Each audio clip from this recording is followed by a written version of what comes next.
Let's get started. First item on our agenda this morning is the University of Missouri-Kansas City Strategic Plan Highlights. And for that, Chancellor Morton.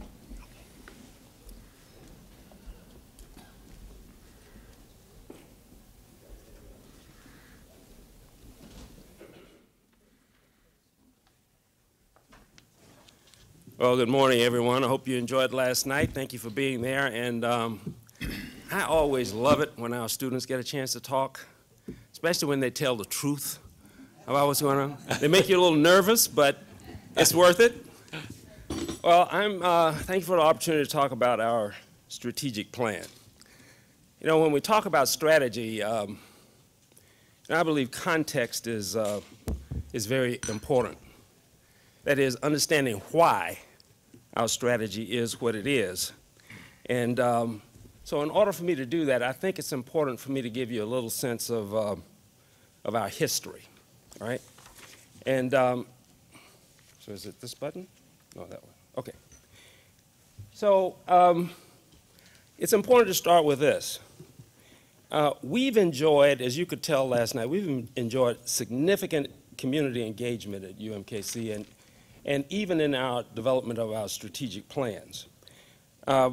This university was actually founded by the city in the heart of the Depression. It was in 1933, about 95 years after Mizzou, quite frankly. And it was started by the Chamber of Commerce, and it was operated by the trustees. These were all people from Kansas City, and it was a private university called the University of Kansas City. Now, it became a part of the University of Missouri system in 1963 under some financial pressure. Amazing how things kind of remain the same. So it joined the system in '63 and became University of Missouri Kansas City at that time. And the trustees were on standby. Now, the city, this community, has been involved for some time in developing strategies for itself that involved the university. Back in 2003, there was this life sciences task force called the Danforth Report, and that has influenced all of the initiatives in life sciences. UMKC trustees, I was a part of the trustees at the time, developed a strategy for the university back in 2004, 2006. And then this Blue Ribbon Task Force report that you heard a little bit about last night, it basically laid out, it is the sort of the Bible for higher education in this region. And what it laid out, the top 3 items it laid out for UMKC was that we first needed to stabilize our leadership. We needed to form a foundation, which you heard from last night, and we needed to develop a sustainable strategy. And that's what we were all about. So in 2009, as you heard this morning, our provost, Gail Hackett back there, led this initiative to further develop or update the strategy that had been developed in 2004 and 2006, and it had significant community engagement. So now, the strategy that we're pursuing today reflects all of that effort, and our most recent strategy was developed in connection with the University of Missouri system.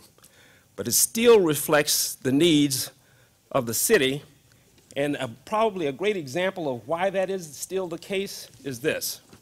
This is actually a report from the Brookings Institute. It's a study of the Kansas City area, and it identifies the key industries and their growth perspectives over the next decade. And you can see from 2014 to 2023. And you can see that this region needs the University of Missouri system. There is no way that we can all meet the needs of these industries. And you can see that we are right on track. I put the arrows up there to show you that these needs are directly in alignment with our strategies. Arts, up double digits. Everybody knows we have a large contingent of engineering companies in this town, and we probably have more engineers per capita than any other city on the planet. And you can see here that they're projecting growth of 20% over the next decade.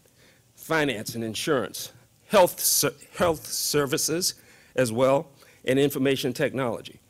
what we see here is that the needs that were expressed then are the same as the city saw years ago, that you really can't have a city great and achieve these kinds of numbers without having a great university. And I've just recently met with some of the leaders of the major corporations here in town, and what they will tell you without question is that they can hire people to meet their needs from anywhere on around the country, East Coast, West Coast, out of the country.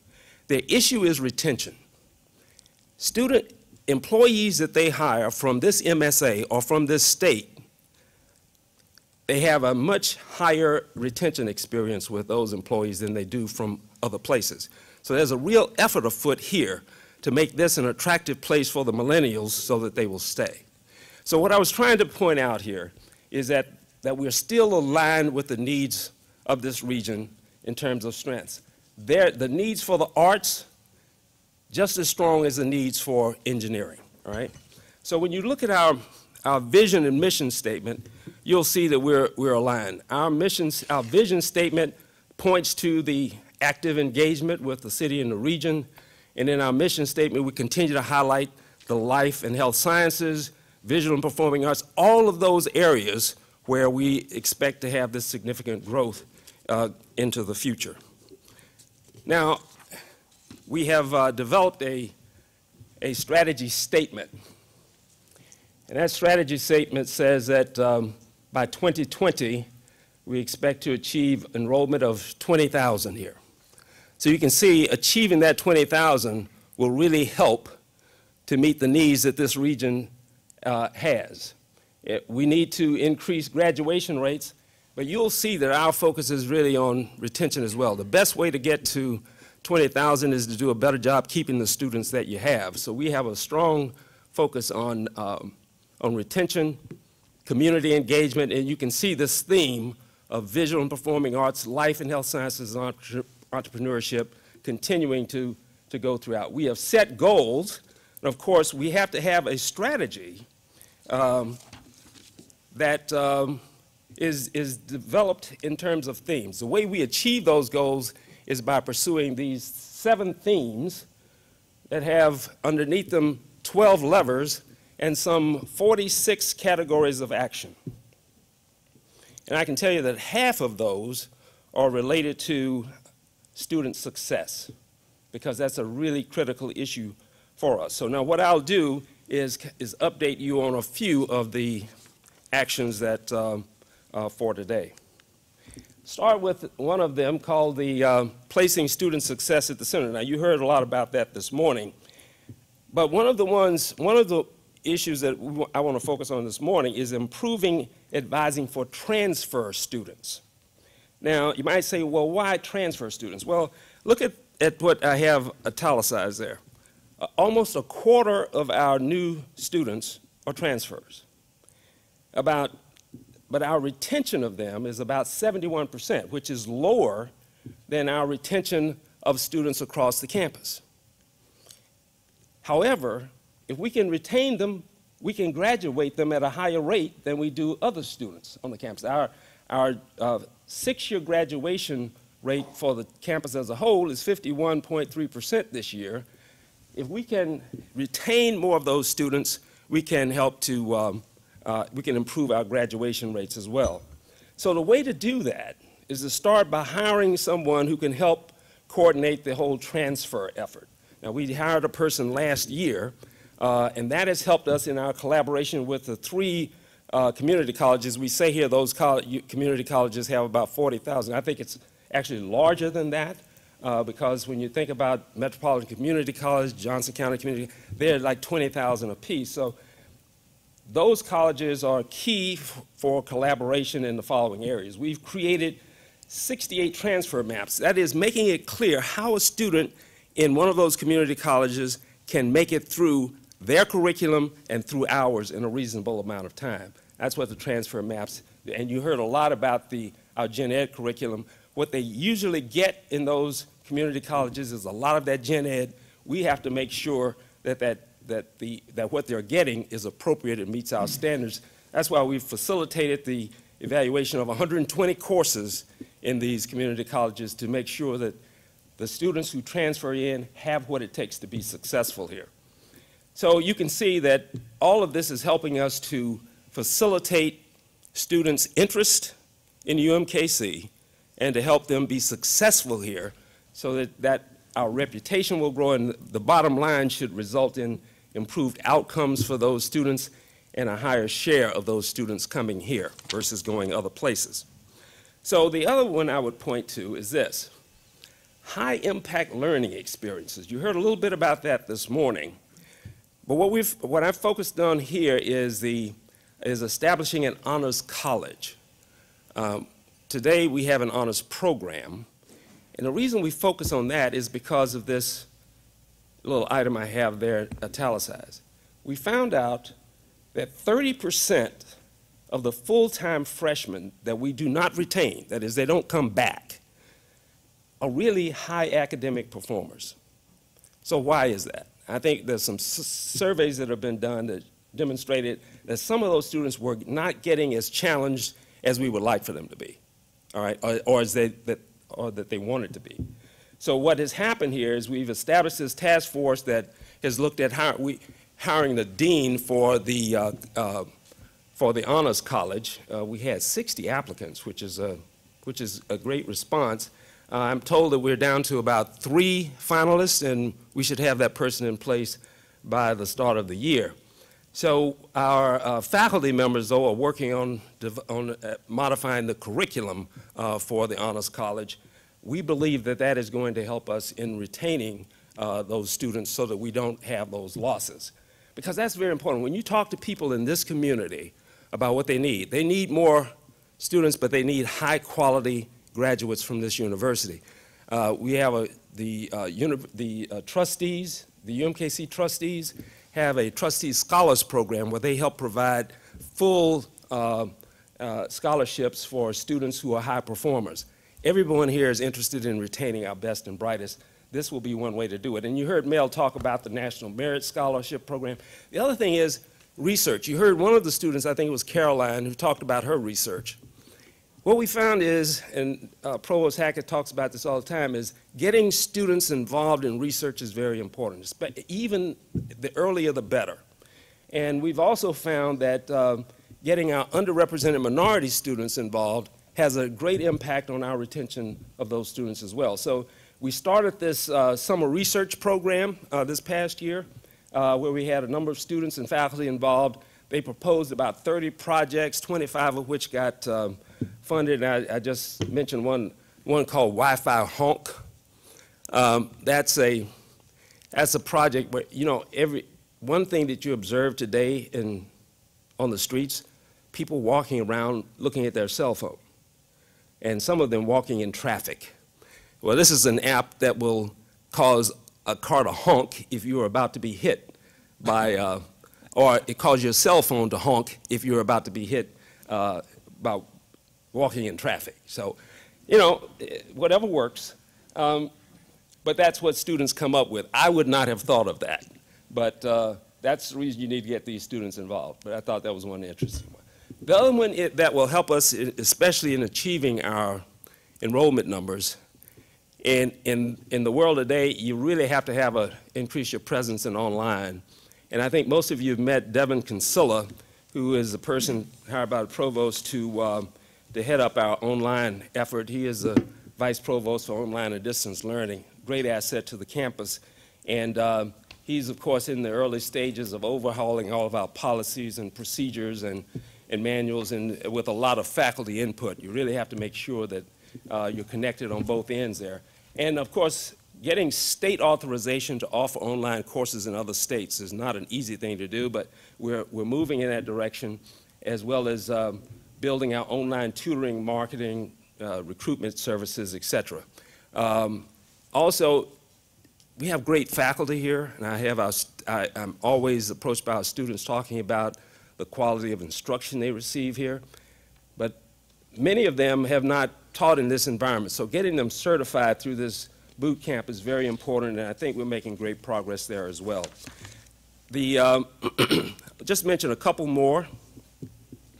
One is the health and life sciences, and there one of the major initiatives for the Kansas City region is to lead in the life and health sciences.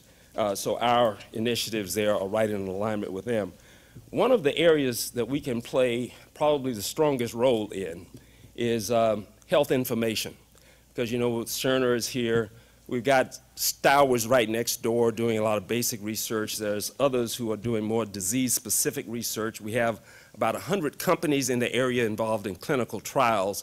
What goes under, and we also have others who are expert in outcomes research. What underlies all of that is information, data. And one of the things we just launched is a Center for Health Insights, which is all focused on health informatics, medical informatics, bioinformatics. And we hired an individual from Cerner who is expert in that area. And we just hired a new dean. I don't see him here, but Stephen Cantor. He's a new dean of the School of Medicine. He's a neurosurgeon, but he has deep experience in medical informatics.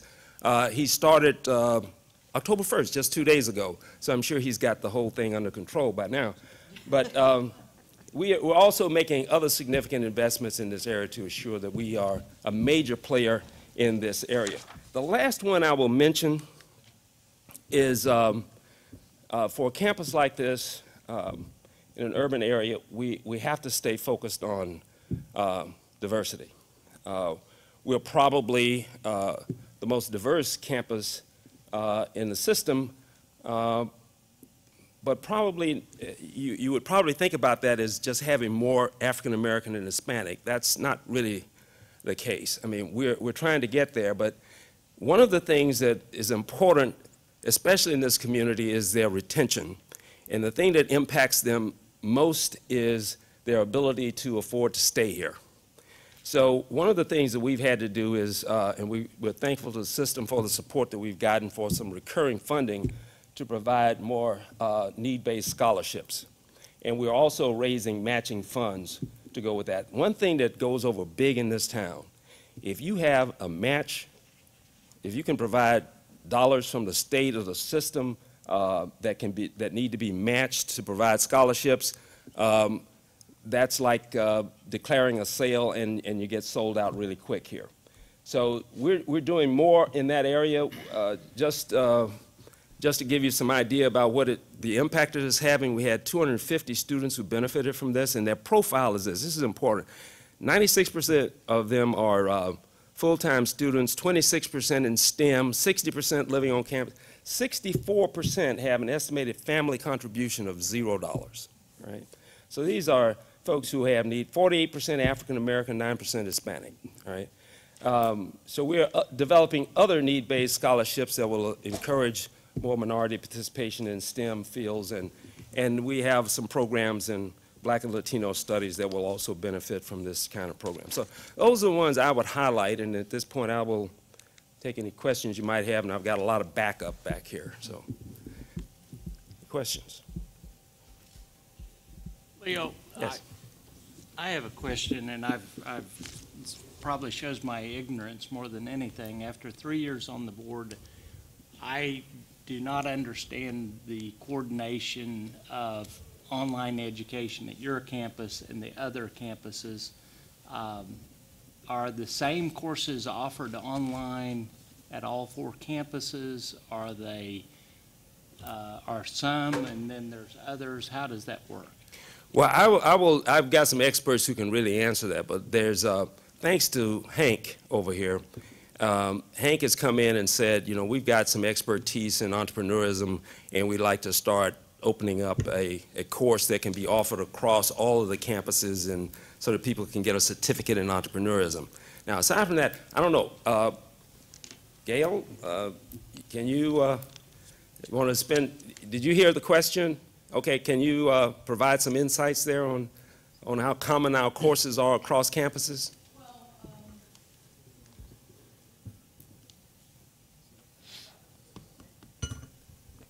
Gail is our provost. Well, yes. Hello. Most of our courses we offer on a campus-by-campus basis. There are some things that we're doing jointly, But the majority of students, and this is a national trend, actually want to take their courses from their local campus. And so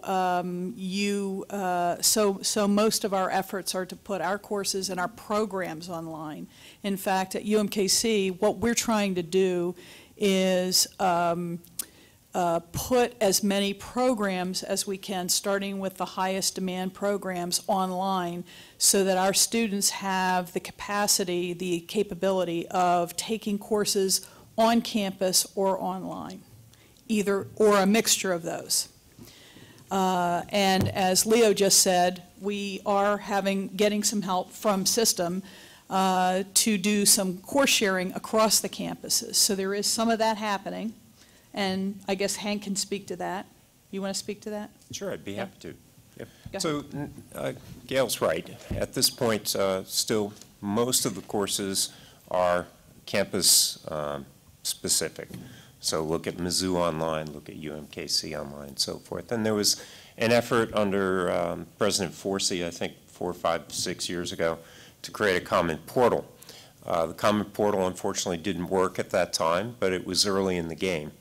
So what we've done in the last year is to try to use our resources from Tim to foster more cooperation between the campuses, Don, for online course development and course sharing.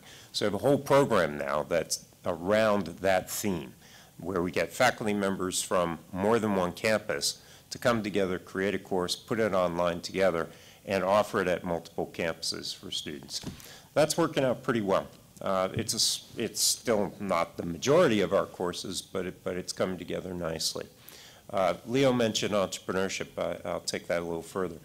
UMKC has a very nice entrepreneurship minor. It's a very cohesive, coherent set of courses. So we've provided them with some funding to begin to put those courses online so that they would be available for anyone who wants to take them, whether in the University of Missouri system, whether at any of the other public universities or private universities in the state, or frankly, you know, we think big, it could be national. So we're moving in that direction, and of course the president wants to see more of that, and he's right to want to see more cooperation between the campuses and collaboration in e-learning. So we're working on it. Mrs. I'd like to pick up on Don's question and go back to the online learning. I had an interesting experience at the breakfast table this morning where I sat next to the Dean of, I guess, Biological Sciences and asked him about online learning. And he expressed his understanding and view of how it was working both in the basic sciences and in pharmacology. It was a mixed review. We know that pharmacology is multiple campuses, and I guess I would have to agree with Hank that across all 4 campuses is the future. Doing it on a campus level is the past. And I do think that UMKC has, in the year and a half that I've been on the board, dramatically increased its emphasis on that. And I hope that UMKC, the campus, will be open to more system programming. Around the table, there was confusion about what online learning means, and different people sitting around the table had different perceptions of interactive, or whether it's totally online among your faculty, including 2 deans at the table. And so I'm not sure that even our faculty yet has a clear understanding of it. And then finally, someone came up afterwards who's actually an associate professor of history and shared with me her experience in online learning here at UMKC. She tried it, had a bad experience, tried it again, and is now very much in favor of it, and is promoting a Brazilian concept of having online learning and then classrooms where you can interact with your professor, not by lecture. The lectures are online and actually can be reprogrammed in some disciplines. So I think UMKC maybe was lagging behind for a little bit. I think UMKC is on the move, and I think that Hank's vision for this being a system, and maybe even broader than the system concept, is where we ought to be going. I thought it was a really good question, and I hope that we continue our focus on that. Okay. Nothing else?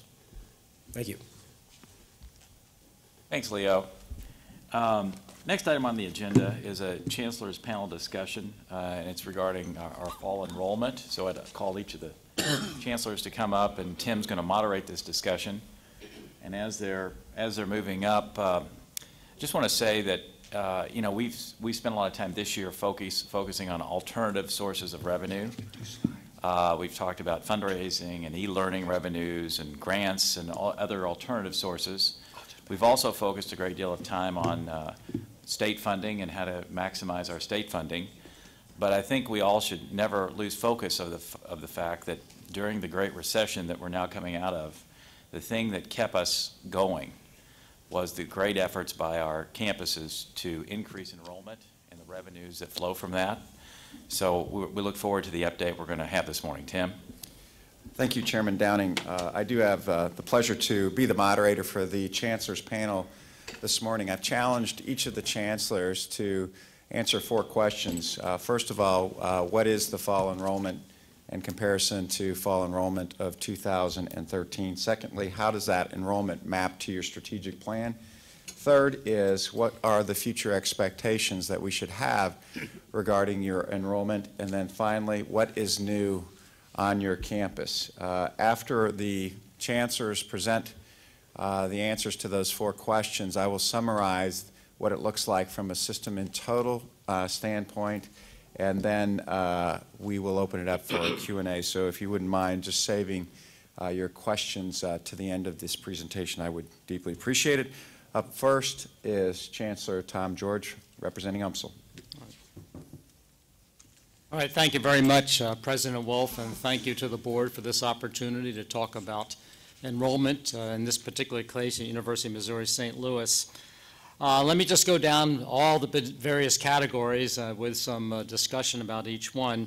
We're up in first-time freshmen, and that's a conscious decision. We are recruiting much more heavily in that arena, certainly in terms of marketing communications and what our admissions office is doing. New transfers are down a bit. Actually, 3/4 of our first-time students are transfer students. And right now, St. Louis Community College, which is a big feeder for us, is down double digits.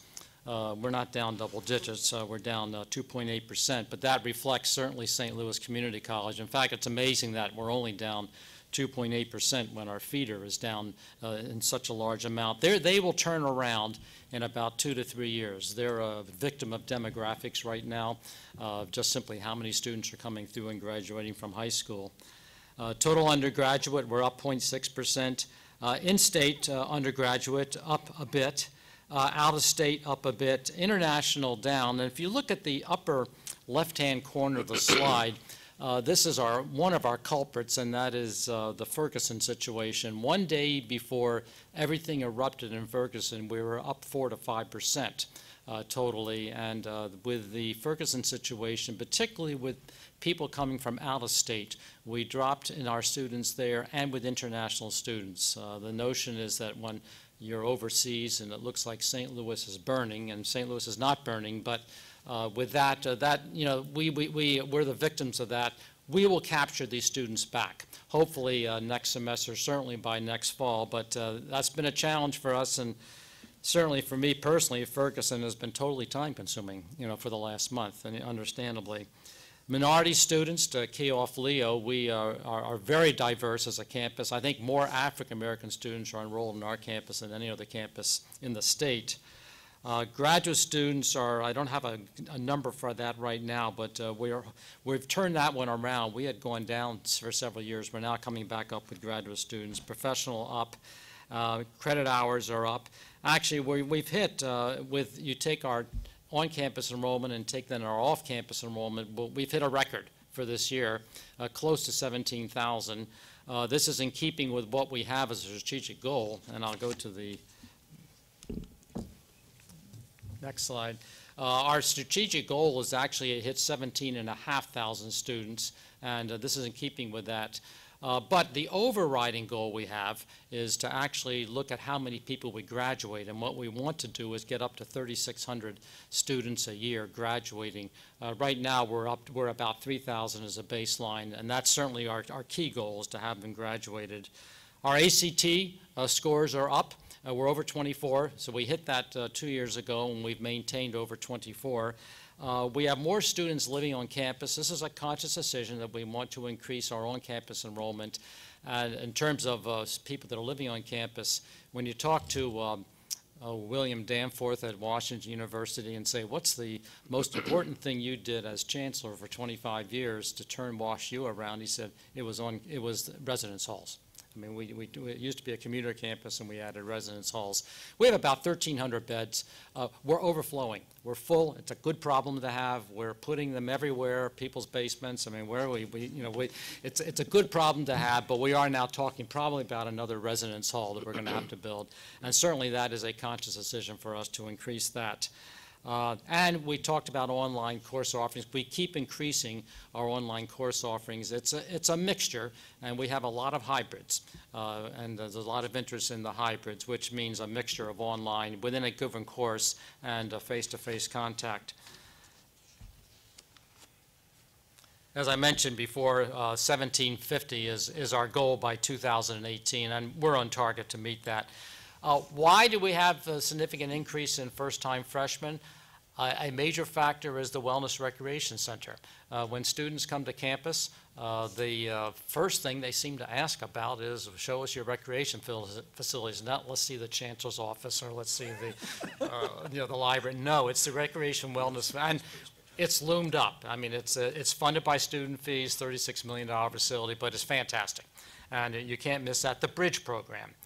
This is a program where we reach out into K through 12, and we have thousands of students in this and parents that spend huge amounts of time on the campus, and it preps them. These are generally underrepresented students. It preps them to go on to the colleges and universities. It's a 100% success rate. ACP, Advanced Credit Program, dual credit. It's very robust. We have over 4,500 students in K through 12 that are taking UMSL courses. One thing we're doing now that we haven't done as much in the past is we're recruiting from that group to come, and so a number of these new freshmen are from that group because these are some of the best students in the region. We'd rather them come to UMSL than go to Harvard if we can pull that off. And we want to increase our number of graduate students, I mean, looking in terms of targeted areas, particularly at the master's degree level. Certainly doctoral students, but the master's degree level students, we can see a turnover in graduations with them more quickly than doctoral students. And if we want to hit that 3,600 in terms of degrees per year, I think master's students will play a key role in that. And then certainly, as all the other campuses are doing, better retention, and we're on track to do that. President Wolf mentioned that at the end we can say something about what's going on that's very visible. We're very visible. We've got more capital construction going on campus now than in the history of the university. It's if you add the potential of the business building, it adds up to about $130 million. Thanks, Tim. To some pictures here. The picture on the left is the Natural Bridge Great Streets project. I had a chance to talk about that yesterday, so I won't talk more about that now. In the upper right, you've got a depiction of the Wellness Recreation Center. It looks like something futuristic, and it's got an elevated running track and basketball courts and fitness rooms and juice bar and climbing walls and all these great things. And then if you look down, you'll see the Science Learning Building. It's not at that form yet. It's still a big hole in the ground with cement and things of this sort. But all these are scheduled to come online by the end of 2015. And we talked yesterday about the optometry clinical instructional space. We'll be breaking ground for that in a few months. And then ultimately keep our fingers crossed for the business administration building. So lots of excitement on campus in terms of construction, and that all bodes well, I feel, for enrollment. Okay. Well, start with UMKC here. What you'll see is a little bit different picture as far as first-time degree-seeking college students. I think all of ours went to UMSL, S&T, and Mizzou. Our numbers are down a little bit is for first-time degree-seeking students. Transfers also, I think we were impacted by the same thing. Overall, there's been a decline in high school graduation rates, and of course, all of the community colleges that we're connected with are experiencing double-digit declines as well, and they are the feeders here. But you'll see total undergraduate is up, and I think unlike in Tom's report there, I think this is counting our dual credit students, those in high school. And as Tom says, I think we're behind the curve here with UMSL. I think we're starting to do a better job of making the most of that program, because that is a key source for a lot of our first-time, full-time students. And we've got some new structure there, and we're starting to pay a lot more attention here. You'll see our in-state numbers are down, reflected by those numbers you saw earlier. What you'll see is our out-of-state is up. Now, I'll have to tell you that in our out-of-state, we count our international students, and you'll see that that next line, international, is up significantly. And I have a breakdown of some of those. We've really been focused on that. It's another part of our strategy. International students, you know, they tend to pay a little bit more. We're interested in getting revenues up.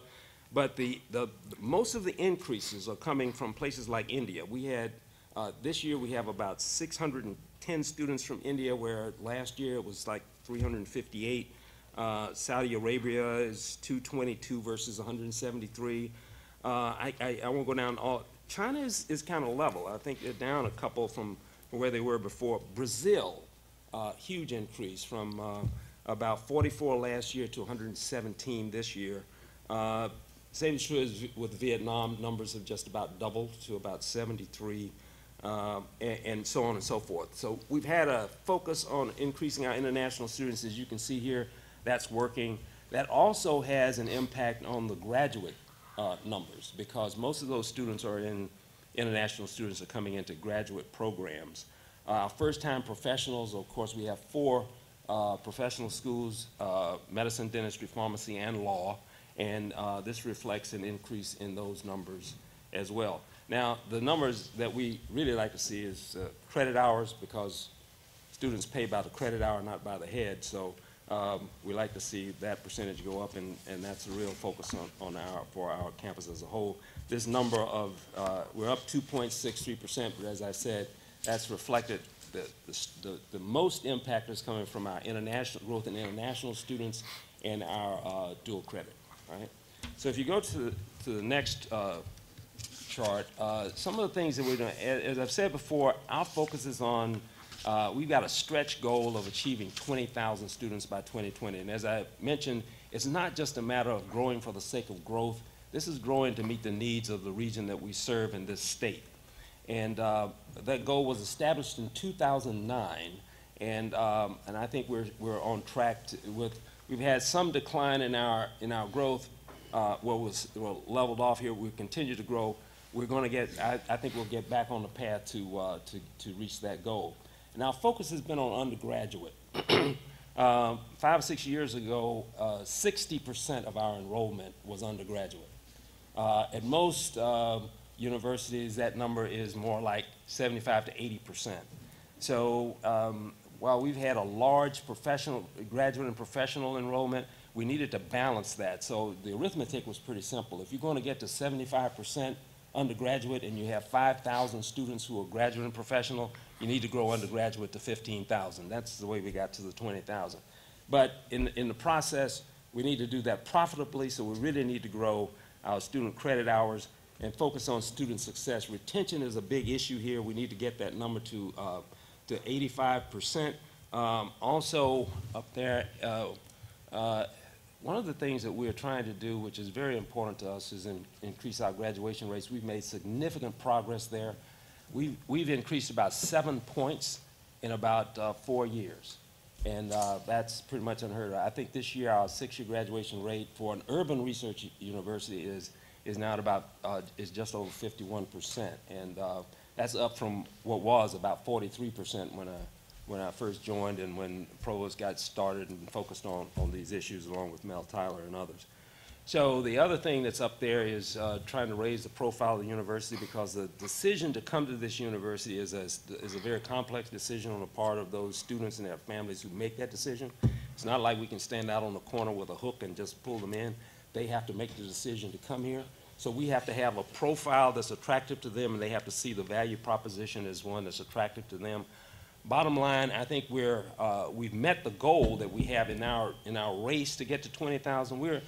We've met the goal that we had for 2014. And I think we'll get there in 2015 as well. The challenge is that we challenged about 6 of our schools. We have 11 schools here.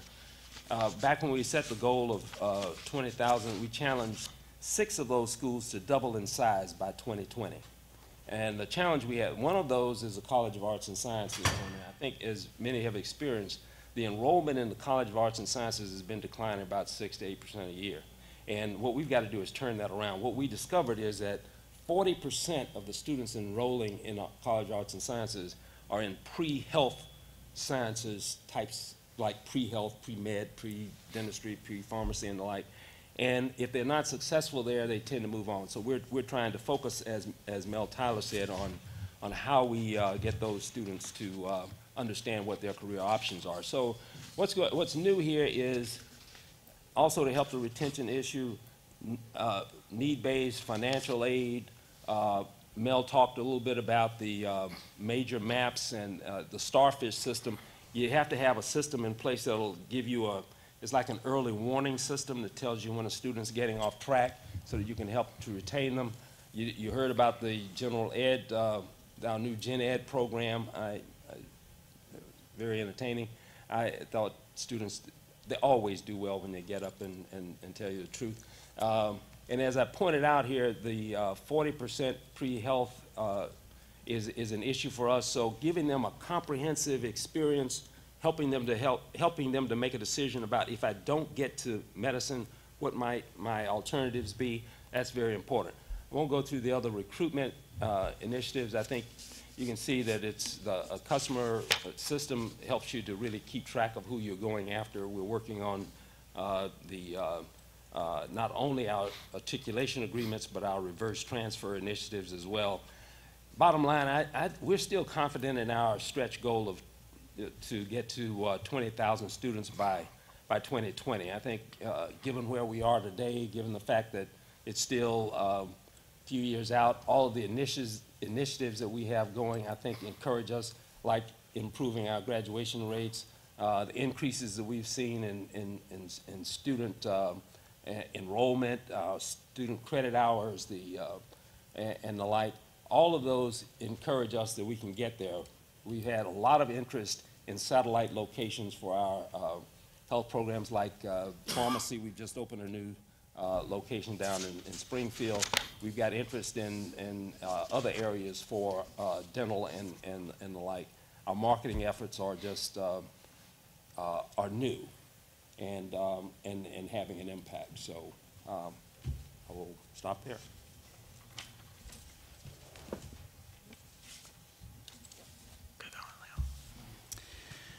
Well, thank you for the opportunity to share with you what's happening on the Missouri S&T campus this fall and how our changing student demographics connect with our university's big picture goals as determined by our very bold strategic plan.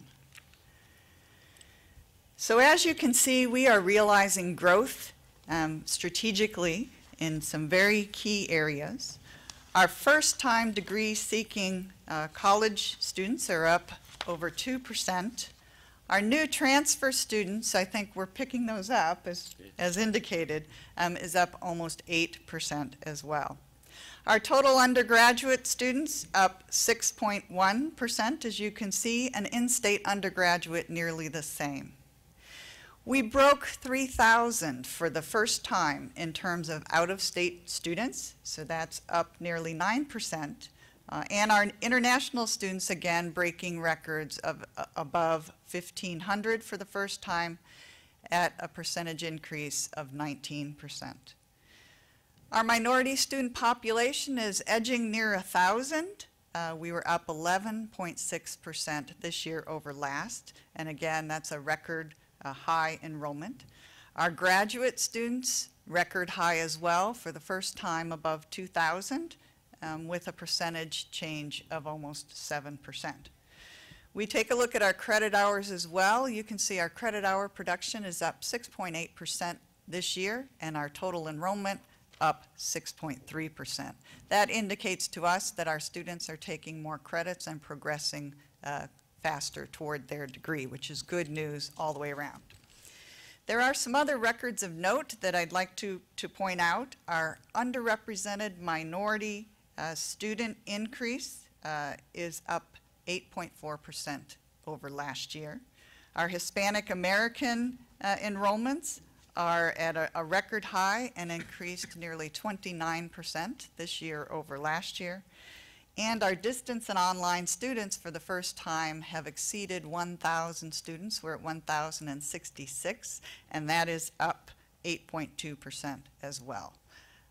Our strategic plan at Missouri S&T is not really focused on the student numbers per se, but rather what we are doing is addressing how you shape the student enrollments strategically. So as you can see from these numbers, we continue to gain and make gains in the diversity of our students, and that includes, by the way, the diversity of majors among our students. We are also seeing gains in graduate students, transfer students, and international students, and that's all a part of our enrollment strategies that are guided by the strategic plan. So let me drill down on some specific connections to our enrollments and our plan. Our enrollment strategies are inextricably linked to our overall strategic plan throughout the themes, the 4 themes, throughout our levers, and through specific actions as well. So this slide will help you walk through some examples of how those strategies are specifically tied to our plan. Lever 1.1 on the left of the slide, for example, is the lever that talks about experiential learning and extending that learning opportunity to all undergraduates as a requirement of graduation. And this is listed here because of the unique experiential learning opportunities that are available for students at Missouri S&T, and that includes our design teams, our humanitarian projects, undergraduate research, internships, co-ops, and so on. And the idea that every student will have that experience is very, very attractive to our prospective students, but also I can tell you very attractive to their parents as well. Under the theme of enhancing our reputation and raising our visibility, there are several levers that apply, and that includes lever 2.2, which is to leverage S&T as Missouri's technological research university. Lever 2.3, which is developing a culture of excellence. And lever 2.5, which is modifying our conventional methods of teaching and research to really enhance student learning. There are some specific actions that are listed here, and that includes specifically increasing our undergraduate student enrollment and our doctoral student enrollments as well. Several levers and actions also apply under the theme of achieving sustainable growth to ensure a best return on investment. That includes promoting inclusion and increasing diversity, that's lever 3.4, and marketing our campus strengths, both to domestic students and to international audiences, and that's lever 3.7. There are some specific actions that include exploring scholarship funding to help increase student diversity, and also setting up articulation agreements with 2-year institutions that have large minority populations. And we already are implementing this action. This last year, we signed articulation agreements with colleges and universities in Texas, in Illinois, and in Alaska that serve minority populations. And finally, under the theme of increasing meaningful access to and interaction with our renowned faculty and our staff and our unique services and facilities, there are at least 2 levers that apply. One is to create a comprehensive distance and online strategy, lever 4.1, and also in engaging in transformative doctoral student recruitment and placement, and that is lever 4.5. And from that last lever, we have a specific action to develop MOUs, Memoranda of Understanding, and articulation agreements with reputed national and international schools to recruit high-quality doctoral students. So in addition to addressing the specific themes and levers and actions, I have listed our shared values for the university and also the 4 signature areas that we defined over the past year. Our values, such as lifelong success and inclusion, are very much related to our enrollment strategies. Whether that makes it easier for a professional at Boeing to pursue an online graduate education, or welcoming a student from another culture into our campus community. We do believe that defining our signature areas, our signature research and education areas, is also becoming a decisive factor in attracting just those very high caliber students who are looking for an experience in a very, very high demand area. These areas that we defined are based on the university's existing strength and also on the greatest needs that we face in the state and our nation. And this is true both whether you look in the public sector or also in private industry. So I'll move on to talking about what's new on campus this fall. So my apologies for how crowded this slide is. It occurred to me, though, that there'd be a lot less to say if the question was, what's not new on campus this fall? So let me share just some highlights with you. As guided by our strategic plan, we have a new academic structure with a College of Arts, Sciences, and Business and a College of Engineering and Computing. And we have 2 new vice provost and deans on board, Ian Ferguson and Stephen Roberts. And also we have Robert Marley, who most recently hails from Montana State. And he just joined us as provost and executive vice chancellor. And I believe he's here. Robert, would you please stand up? If you haven't had the chance to meet Robert, please take advantage of his being here. He's just been a tremendous, tremendous addition to the team. And as you may know, Kent Ray has began a new role as Vice Chancellor for Global and Strategic Partnerships, and he is already making some great headway in those areas. In addition, we welcomed 36 new faculty, half of whom are women, and that's a very big deal on our campus. 17 of these hires are additional faculty lines, so in addition to those vacancies where we were hiring.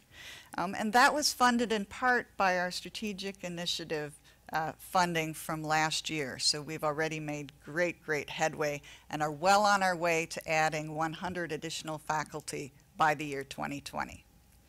This fall, we also have some new academic programs since last fall, including a credential in elementary STEM education, a PhD in explosives engineering, the only one in the country, a Master of Science in Industrial Organizational Psychology, and a minor in Humanitarian Engineering and Science. So next I would like to just draw your attention to our growing research and technology transfer. Despite a soft economy and a continued drawback of federal funding that all of us are really facing, we've managed at S&T to continue to grow our research over the past 2 years. So we have had we have $37 million in net contract and grant expenditures this last year. That's a 7% increase from 2 years ago. In addition, we continue to increase the number of U.S. patents from our researchers and also the number of license and option agreements, all under the guidance of trying to make it easier to do business with us. Last month, we had the biggest career fair in the history of the university. There was a record 304 employers on campus.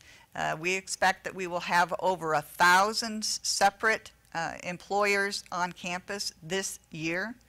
There were approximately 3,800 students who attended the career fair and more than 900 interviews that took place. Probably the most exciting thing is there was air conditioning for the very first time, and we received rave reviews because of that. So lastly, we completed Bertelsmeyer Hall. That's the home of chemical and biochemical engineering. And we are also making great strides on the Hasselman Alumni House, which is downtown on Pine Street. It's actually dominating the view downtown, which is wonderful. That will be dedicated next March. The entrance to campus will look different to you the next time you arrive. We've been working on the Havener Promenade, replacing the painted street as the area identified as most in need of improvement. Also, our geothermal project is nearly complete. Our power plant was decommissioned in May. And finally, we do have artificial turf at Allgood Bailey Stadium and on the intramural field. And it's marked for soccer and football, and it's been getting an awful lot of use, as you can imagine, because of the wet weather we've been having.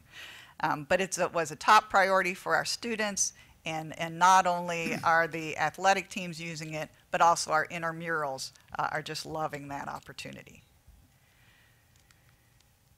So to grow strategically, there's a number of things that we will continue to focus on. That really includes emphasizing our academic reputation, which is what our freshmen tell us is the reason that they chose to come to Missouri S&T.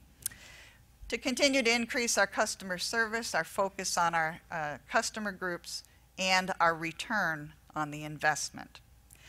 We also are looking to grow the underrepresented students within the STEM disciplines in particular, and that's namely women and underrepresented minorities.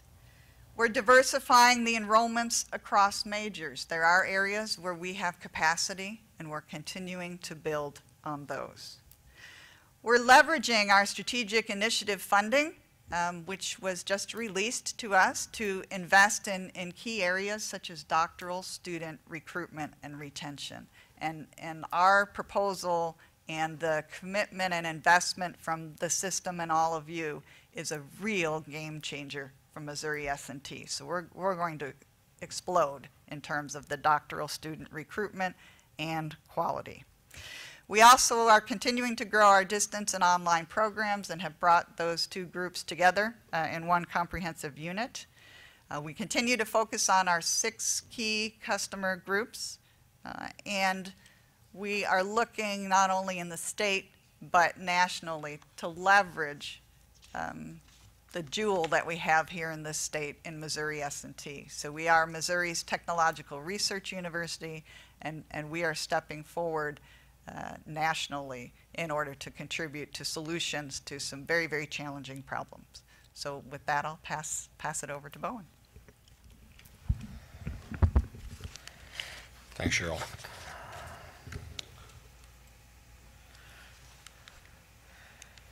Just to look at the data quickly, and I'll highlight only a few of these. I'll begin by saying, if you look at the notes in red there are 8 records on this particular chart. Let me just speak to a few of them, dig a little deeper perhaps than the data suggests. The very first line reports on our first time in college enrollment, which is up by 5% this year. What's really important to me about that, though, is that of this number, almost 25% of these students are still first generation. They're the first in their family to go to college. And that speaks loudly of our commitment to our land-grant mission, to provide access to those who have not come from a family where higher education has been the norm. So that to me is personally a very important thing. Going on a little further, the in-state undergraduate enrollment shrunk slightly. However, it grew at the first time in college level. So we actually had a 4% increase in Missouri students among our freshman class. So even though the total number of in-state Missouri students fell slightly for the entire university, there was strong growth at the freshman level, which deals with the market share we try to capture within the state. Going on down to the graduate level, there was a modest increase in graduate enrollment, but that increase was strictly tied to online graduate degrees, which is fine, but it also speaks, we need to be much more I think focused on looking at recruiting the on-campus graduate students who really form the backbone of our research enterprise. So this was not a solution I wanted. That was kind of flat year to year. We need to increase that number on campus, again, because of their contributions to our research mission. And so that's a focus for us going forward. There was a decline at the professional level. This is really in one specific school.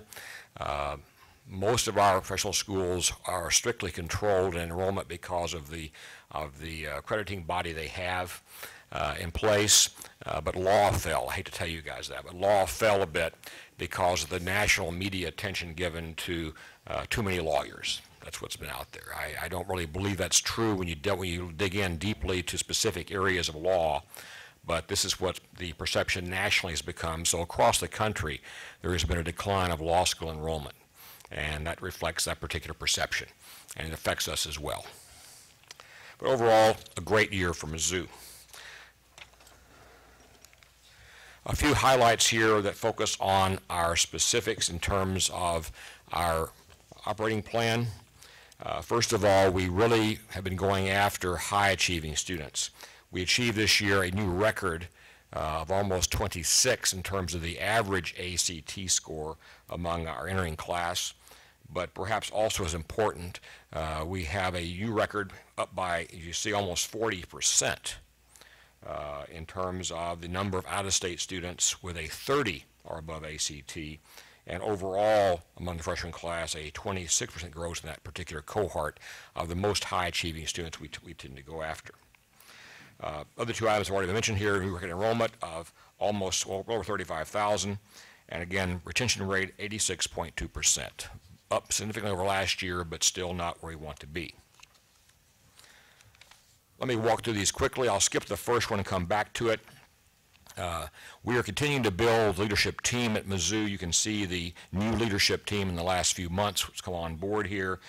We have 4 more very key positions in play right now, most important of which is the provost position. That and the Title IX coordinator, the permanent coordinator, will be in place by the end of the year, we believe, or earlier. We have 2 deanships under search right now, both in journalism and engineering. 2 key people. We'll be making those hires probably sometime in the first quarter of next year. One thing in particular I'll emphasize is we continue to enhance and grow our relationship with the Danforth Plant Science Center in St. Louis. Right now, we have agreed to go together and hire 4 senior scientists jointly, all of whom will be tenure earning at Mizzou, although 2 will be sited in St. Louis and 2 sited in Mizzou. And we're splitting the cost of these 50-50 between Danforth and the University of Missouri. This to me is a very big step forward in really cementing what ought to be an extraordinary relationship in terms of plant sciences between that center in St. Louis, Monsanto in St. Louis, and the University of Missouri in Columbia. We have the largest cohort of senior plant scientists in the world in a small geographic area. So we can become the most impactful plant science team in the world if we're a team, And we're moving rapidly towards that particular goal right now. Renew Mizzou continues to work on enhancing our campus environment. I think most of you are aware of the projects already completed there, and of course Jesse and Swallow are in play right this minute.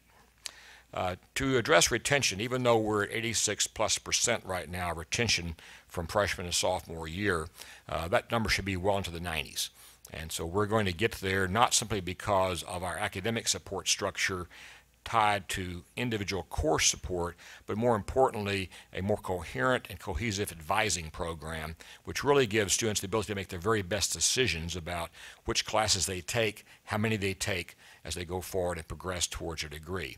We want to get our graduation rate even higher, and especially make it happen in the 4-year time, not the 6-year time that's actually measured by the federal government. We believe we can achieve a significant increase at the 4-year rate, with the understanding that engineering, for example, and business in particular don't fit that model well, because those students tend to go outside the university for at least a semester on important internships.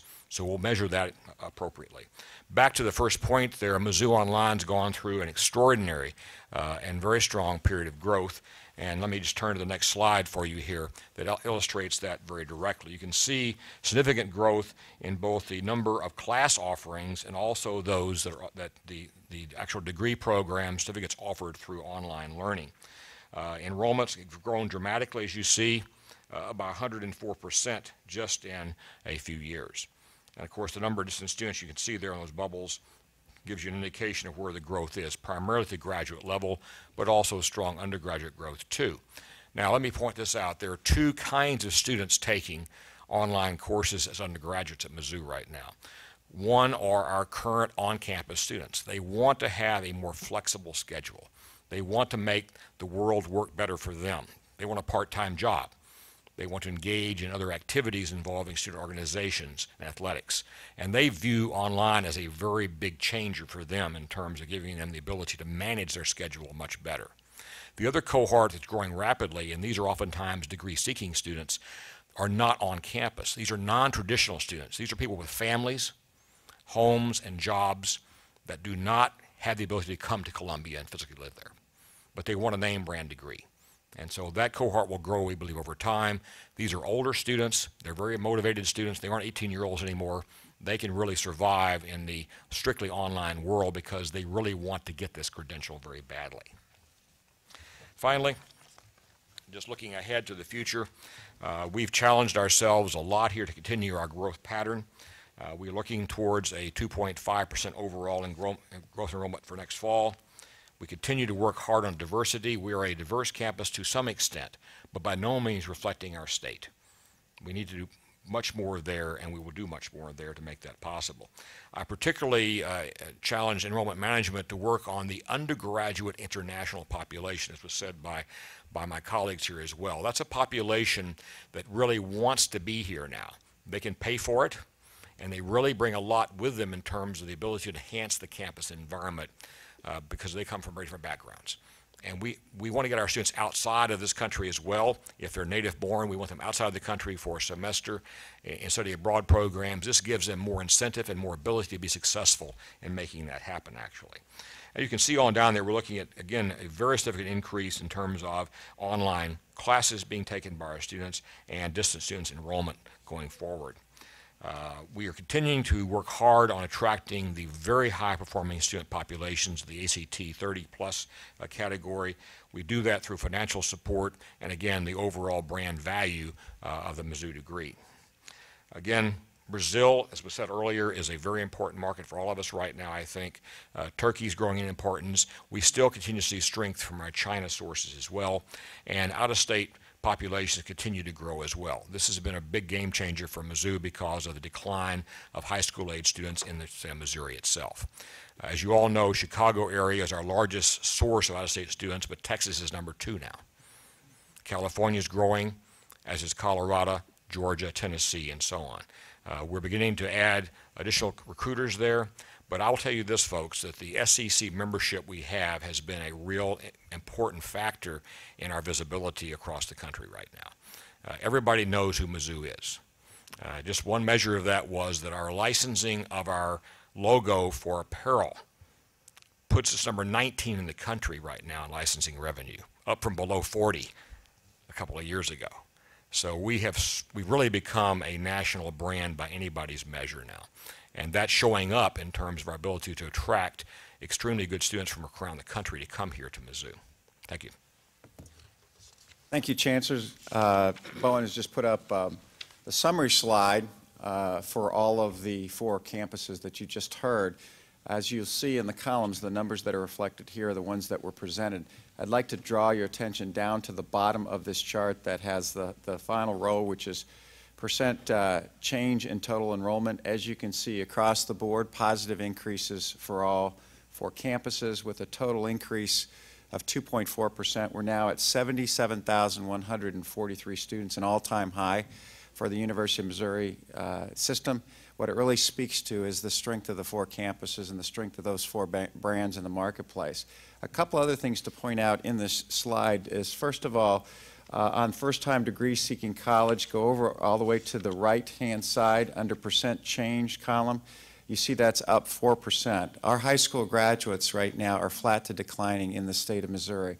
So that definitely says we've taken share. I'm going to show you a chart in just a few seconds that talks about what has happened over time in terms of our market share of serving high school graduates in our great state of Missouri. Also, on that chart, you see the significant increase in out-of-state of 9.39%, as well as international of 16%. As you know, out-of-state and international on a per-credit hour pay more. So that's positive from a revenue standpoint. And when you look at the bottom, which is the increase in credit hours, since we receive revenue and tuition being the largest revenue source for the University of Missouri system, that's a key indicator of our success of 2.39% increase in hours, but the type of hours, which are more heavily weighted now towards out-of-state and international, bodes well for our bottom line. Now let me take you to the next chart. Bowen, if you would advance one. One of the things that we have responsibility for, it's in our mission statement, it's why we've been constitutionally established as the University of Missouri system. Can you go back one slide, please? Okay, Tom, give the clicker to Leo. You're not trained. I'm just kidding. You guys do it. All right, here it is. I'm sure these guys are up late at night trying to figure out how we can spoof the president again. Here. Congratulations, job well done. So here's what our mission is to serve all Missourians and making sure that the demographics of the students on our 4 campuses match as closely as possible to the demographics of our high school graduates. But unfortunately, in our state of Missouri, we're seeing a decline in the quantity of high school graduates as well as the competitive quality of our high school graduates as measured by their HCT scores compared to other states. Our ACT scores on average are increasing, but they're not increasing at the rate other states are. So we have a pipeline challenge in the state of Missouri. But through focused recruitment efforts and the value of our 4 brands, what you have seen over time is continued growth of the high school students choosing to attend one of our 4 campuses. Right now, our estimate is that 9.5% of the high school graduation population is attending one of our 4 campuses. I say this is an estimate because it only reflects the public school information. The private school graduates and where they go to school is a little bit problematic to get, but I think this is a fair reflection that we continue to serve high school graduates in a very unique way that continues to attract them, and we can certainly see this getting to double digit in the near future, and that's what we should be doing. And you can see underneath that how the different campuses has fared over time, but that's something that on behalf of the chancellors I'm very proud of as well. So thank you for allowing us the opportunity to give you an update. Now I'd like to open the floor for what questions you might have. Yes, Wayne. I'd like to make a comment. I think this is the best and most informative chancellor's report that I've seen since I've been on the board. And one of the reasons is you're all speaking from the same data. And I, at least, don't use that to compare you to each other because you're each unique.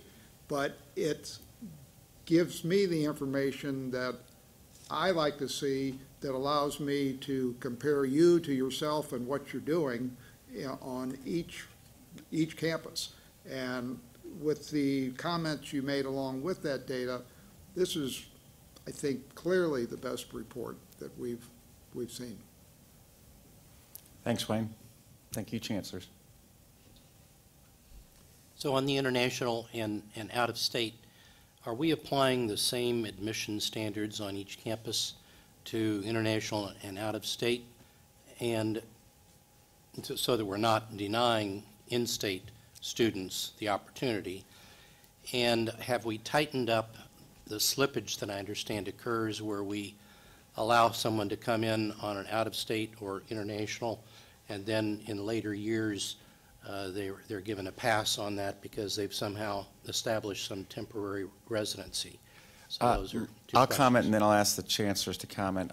We have not changed our admission standards for either in-state or out-state. They've been consistently constant for all 4 campuses. I get questioned quite a bit from Missouri parents is, are you giving up a seat in your classroom to an international student or out-of-state student because they pay more than my child? And the answer is no. We have never turned down an in-state student that meets the minimum academic requirements that we've got consistent for all of our 4 schools. We never have and plan never to. And if the chancellors have another response to that, please let the curators and public at large know. But I don't believe that is the case. Relative to those that come from out-of-state or international and changing to Missouri citizenship so that they can now pay in-state tuition, we abide by the laws of the state of Missouri relative to what constitutes state citizenship. And so until the state changes their rules, we're going to continue to support what is defined as a Missouri resident versus an out-of-state resident. There was some practices that made it clear to out-of-state students the clear path towards Missouri citizenship as part of the recruiting effort. That is no longer taking place as frequently as it did in the past because we believe that the value proposition stands on its own, and we don't need to be giving clear paths in terms of how to transition from in-state or from out-of-state to in-state. So those are my comments. Chancellors, please feel free to add to that. Yeah, Curator Phillips, just a couple of comments about Columbia. First of all, the vast bulk of our international students are graduate students. The vast bulk of them. We have very few undergraduates, which I want to change, but right now we're mostly graduate populations. These are very successful students. These are much higher in quality than the average student you see across the country coming into graduate school. So they're high achieving, and they're usually sponsored by their governments to be here. The trick is making them stay here, keeping them here once they graduate to become productive here in this country. And about 75% of our graduates over time have chosen to remain in the U.S. and go through the process, the legal process, to become, first of all, employed through a green card, become a permanent resident, and become a citizen perhaps over time as well, and reside, live here, pay taxes here, and add to the economic activity of the country. So that's a good thing. 75% do that. Those that go back overseas, we've begun to contact now because they become quite successful, and we are now pushing hard to extend philanthropy to them, to bring dollars, private dollars, back to the university to help us do our mission. Can I make a comment, building on Bowen's comment with respect to St. Louis?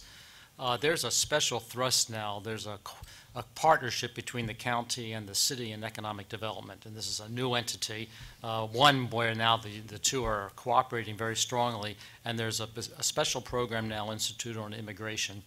A study has been made of St. Louis versus other cities and, you know, economic development and where we are on the pecking order. And there's a correlation, a very strong correlation between the number of immigrants that are successfully working within the urban area and not having immigrants. And so there's a major thrust in St. Louis now to build the number of immigrants, successful immigrants, and that also then feeds from international students at all our universities, Washington University, SLU, UMSL, that stay in the area, and that's being encouraged. I asked that question not out of any antagonism toward international students. We live in a global world, and I think it's great. The answers confirm that it's good not only for those that come in and stay, but also for our own students to have that diversity. So great answers to the question. Thank you.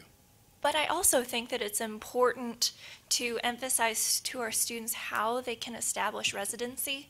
I know that in some ways, like, we want the out-of-state tuition, but it's also important to keep in mind that, especially for graduate students, when you're being funded by research grants, you know, and your tuition is being covered by those grants, it costs more on the grant to fund a student that's out of state. And so it is in some situations ideal to transition our students to in-state students so that we can fund more graduate students. Point of clarification. May I? No, go ahead. I'm sorry. I'm sorry. No, go ahead, please, Chancellor. I'd just like to add that there is not a difference in our admission standards, you know, based on the geographic location of a student. We are, however, really serving Missouri very well, and I have some statistics that might help you. Our freshman class this year, 81% come from the state of Missouri. Yet they're one of our most accomplished freshman classes. They have a average ACT of 28.3 and an average high school GPA of 3.86. So tremendous draw, as we see, I think, across the state. In addition, about a quarter of our students, as is true at Mizzou, are first-generation students. So we're continuing to provide that access that is a very important component of us as a land-grant institution. Our freshman class represents about 15 countries, which is up quite a bit. We have about 60 countries represented, international students represent 60 countries in all at the university. One of the things I would like, just like to mention is that we are working very hard with partners across the United States and partners internationally to provide some very good transfer opportunities. And some of those agreements, particularly our international agreements, are just beginning to reach fruition. They began about 5 or 6 years ago, and we're now beginning to see the students actually come through. That, in part, is a big reason for our boost of almost 19% in international students this year. If I may ask, because I'm also interested in how the university's reputation or branding, however you want to refer to it, is progressing within the continental United States. So outside of the international students, are the demographics of our out-of-state students constant? Is it because perhaps from Illinois, Kansas, and the proximity of the UMKC or UMSL campuses, or are we extending our reach, particularly to high-performing students in other states? We're doing that very deliberately, sir. Again, we're targeting very high-achieving students, 30 or higher ACT scores, because they really enrich the campus then. And we want them to come here and love this place and stay here. The ideal is they come here, get a degree from the University of Missouri, and they stay in Missouri and make a living. That's what you really want to achieve here. So we seek out the very best kids. We're helped by that by other states who have been even more parsimonious than Missouri has in some cases. And so out-of-state tuition for here can be cheaper than in-state tuition in some states. Illinois is a good example, right next door, and we get them in droves from there because it's cheaper to come here as an out-of-state student than to stay in the state of Illinois as an in-state student. Think about that. And so that drives, that's our largest source of students. But Texas is not the same way, but Texas has a top 10% law that drives kids away. They can't get into the 2 premier schools there, and we're the next nearest school of high quality in the public sector to come to here at Mizzou. So that explains that. Colorado, same exact issue. We get Colorado kids because they have gotten to the point where their tuition is very high in Colorado, very little state support there, and it's cheaper to come to this place than there. California is growing the same direction. So we have a lot of things working in our favor, if you will, to make us attractive to the out-of-state student who wants a cost-effective, high-quality education, but also wants perhaps some separation and a campus experience which is very second to none in many respects. In addition, Missouri S&T has all 50 states represented among our student body, so we draw from all over the nation in addition to internationally. Just with a focus on our freshman class, there are 36 states represented. So that gives you some sense of our draw. We do have, of course, the largest bulk of students coming from Missouri, and then several surrounding states, including Illinois, Kansas, and Iowa as well. But we're very, very strong in Florida, Texas, California, and the state of Washington, for example. Do you want to chime in first? Go ahead. Well, I'll chime in as well. I mean, we're probably more novices in trying to mine the out-of-state market. We do have all 50 states represented as well. We're focusing now particularly on Chicago. We do get a number of out-of-state students from Illinois, but that's because of our reciprocity. 22 counties in Illinois automatically have in-state tuition, so we're not gaining those extra dollars for out-of-state students. But I think as we look at this now, we are going to ramp up more so, and we're doing that within our admissions office to target areas, and particularly the Chicago market. Are you, as is the Columbia campus, targeting high-performing students particularly? Typically, yes, and if you look at the ACT scores of students coming from those areas, they're higher. You know, you have to bear in mind, our ACT is about 24.1, 0.2, not in the same league as S&T and Mizzou, but we're climbing. Chancellor Morgan. Yeah, we have a similar situation. In fact, we're about a mile from the state line.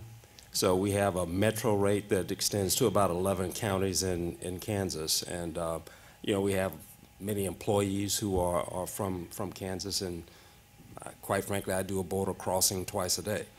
But the enrollment from over there is very helpful for us. And we have, our admission rate is about 65%. So, and we do have, like the others, we have students from all over the country, but we are not as big and out of state. About 70% of our enrollment, I think the last time I checked, about 70% of our enrollment is right out of this MSA. And as you heard when I talked about strategy, this university was kind of built for this reason. There's a lot of need right here, and their retention, they will tell us, their retention of students who are from this MSA and from these universities here is just much higher, and that's very important to growth in the area. So the good news is while 70% are from this MSA, 75% stay here when they graduate. So we're a net add to the region. And I appreciate the answers very much. Just an observation, which no newbie like me should do. But obviously, we all feel the tension between trying to serve this great state, but also recognizing that if you are not competitive, then you're not really serving the state. And I think you all are doing a very good job of balancing that. Just one other point I would make back about the international. We've had significant growth there, but we are growing with our eyes wide open, especially when you're growing, when those students are dependent on their governments for support, because I think we had a situation several years ago where one government decided it wasn't going to support its students. So that can be a risk that we face. So we're going into it with our eyes wide open, but as pointed out by Curator Phillips, is very important for our economy, but it's also important for our students as well. And I want to echo Curator Good. I thought this was tremendously informative and very helpful to me as the new kid on the block to have an overview that I really needed. I appreciate it. What efforts are you all making to simplify transfer between your four institutions? Well, as you heard this morning, we're making progress in simplifying the transfer between schools on this campus. So with that, once we get that completed, we will work on these others. Now, I think some of my colleagues will have a better answer for that, but I have experienced in many cases where we will have a student who is taking a course in law at Mizzou who wants to also take courses in law on this campus, and we have difficulty making that work. And I don't think I understand all the reasons for that, but you guys may understand that better. But I do think that's something that's an opportunity for us to work on. One of the things that I really enjoyed this morning's presentation at breakfast, but having experienced this with my own children, I can see where someone coming from UMKC trying to transfer out will present this curriculum to another university. He'll go, what? Yeah. And they won't get any credit for the coursework they've done. Mm-hmm. You're talking about the gen ed courses. Yeah. I mean, the one area that we all, I think, excel in is certainly transfer between the community college system and the university, and that's a model for how we can, I think, improve the transfer among our campuses. But those articulation agreements are very tight. One of the things that we've just done on the Missouri S&T campus is to go through an entire renumbering of our courses so that it becomes very obvious how courses transfer. So now we're in the same world as our sister campuses. That took an extraordinary effort, by the way, but is well worth it. Also, at Missouri S&T, we have tremendous relationships with schools that transfer students to us, including our sister institutions, and we work well in advance of a student transferring so that the transfer is seamless and they don't lose credits. Do you mind if I call up our provost to make a comment about that transfer? I think it's a very important question, and I think Dr. Hackett can shed some light on that. Well, I wanted to speak specifically to your concern about our gen ed. Actually, nationally, all of our accrediting agencies and the movement in gen ed and in general is to move towards student learning outcomes. And that, in fact, is what our faculty did when they revised our general education curriculum. In fact, they started with what the student learning outcomes would be, and we had a university-wide vote on those student learning outcomes. So critical reasoning, communication, those kinds of learning outcomes, and then they devised the curriculum. So instead of having a list of courses, you have those student learning outcomes that are agreed upon. So when you have that as your emphasis, then what you're talking about is what students walk away with, what students should have learned, what you can demonstrate that students have learned. And then that's what you talk about when you talk about transferring courses, transferring a curriculum. And so it makes it much easier then to talk to another university about that general education curriculum, even if the coursework looks different. So Cheryl's shaking her head or nodding her head, I think. I don't know if that... Just two quick comments to respond. First of all, to Cheryl's point, in Texas there's a state law requiring common course numbering, so it solved the problem immediately. But number two, I've asked questions of students who have transferred from Mizzou to another one of the campuses and vice versa, and I hear two answers. One is, I've gotten here and after a year or two I figured out I want something else that wasn't here. That's perfectly logical. The other case I hear is, particularly my campus, of leaving is, well, we have a financial problem in the family. I can't afford to live here right now. I'm going to go to UMSL because I can live at home then and be in St. Louis. That's the other reason. We don't try to recruit away from the other campuses, nor are they for us, I don't think. That just wouldn't be appropriate. It's this choice that students make. And I think it's based on either a major issue or on a financial issue. That's my experience anyway. Thank you very much for your questions. Thank you, Chancellors, for the excellent presentation. I'll now turn do we have one more question? Well, Sorry. Another quick comment. Within 5 years of the creation of the system, legislators were getting complaints about this lack of transferability. And 50 years later, almost, 2.5 generations, it's still going on. Are you suggesting legislators will always complain? What's your That too. The only thing I would say to that is that we treat every transfer student basically the same way, regardless of their source. It comes down to grades. So if they're trying to move to one of the other schools and their grades don't support that, any of us are going to say no to that. And so that's where I get them. I get the calls too, sir. Yeah. And it comes to me because usually the student's in trouble academically and they want to move, and that's not a solution to the problem. Obviously, there are reasons in many cases. But let me just ask a question on a point, Bowen, you made earlier, the common numbering system that's mandated by state law in Texas. It's not obviously mandated here, but is that something that is helpful in Texas? Is it something the system could work with the campuses to try to come up with? We all thought it originally, but it was the wrong thing. I mean, it's the right thing to do. I mean, this applies to the common courses we all teach.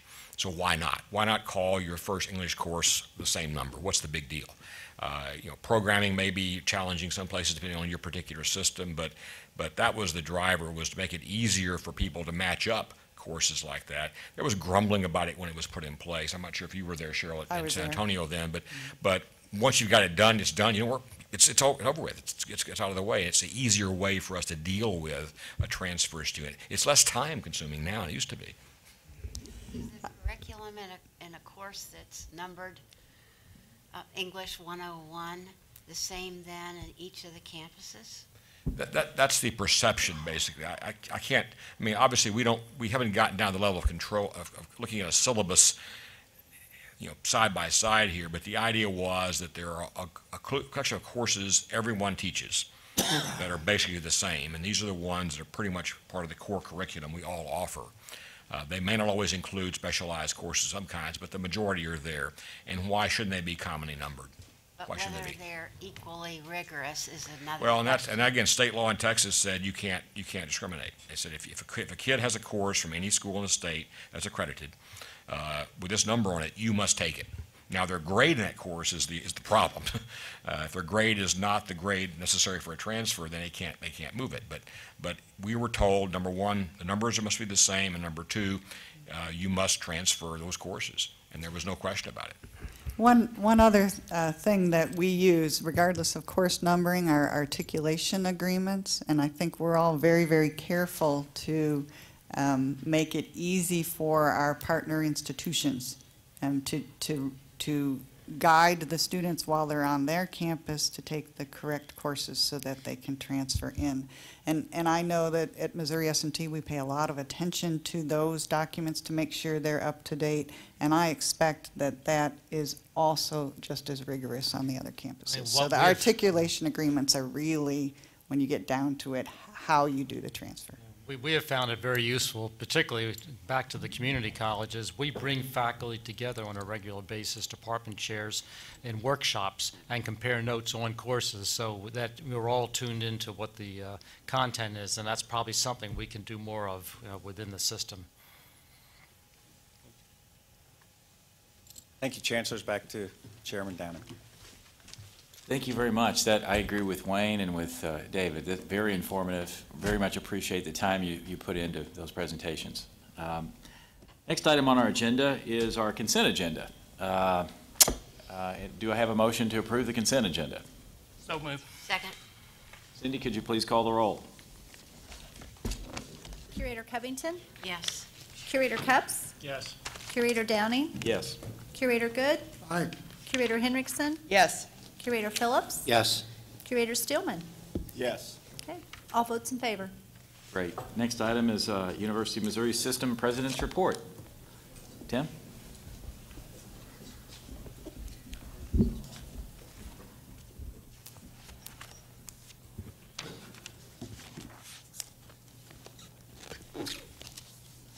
Good morning again.